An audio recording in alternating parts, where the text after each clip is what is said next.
हा, good evening sir. Yes, good evening madam.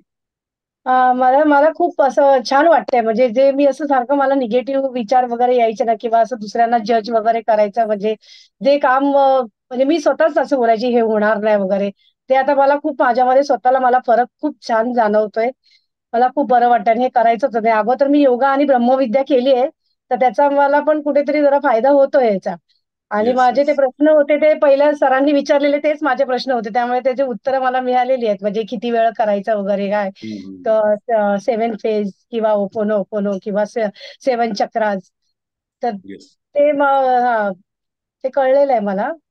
बाकी काही नाही, म्हणजे खूप छान वाटतंय आणि असं स्वतःला खूप छान फील करा, म्हणजे काही आपण बोलताना वगैरे ते लगेच आपल्याला असं आठवतं, की अरे आपण असं बोलायला पाहिजे किंवा असा विचार करायला पाहिजे. ते लगेच आपल्यामध्ये ॲक्ट होतं, म्हणजे लगेच आपण ॲक्शनमध्ये जातो ते करायला. येस.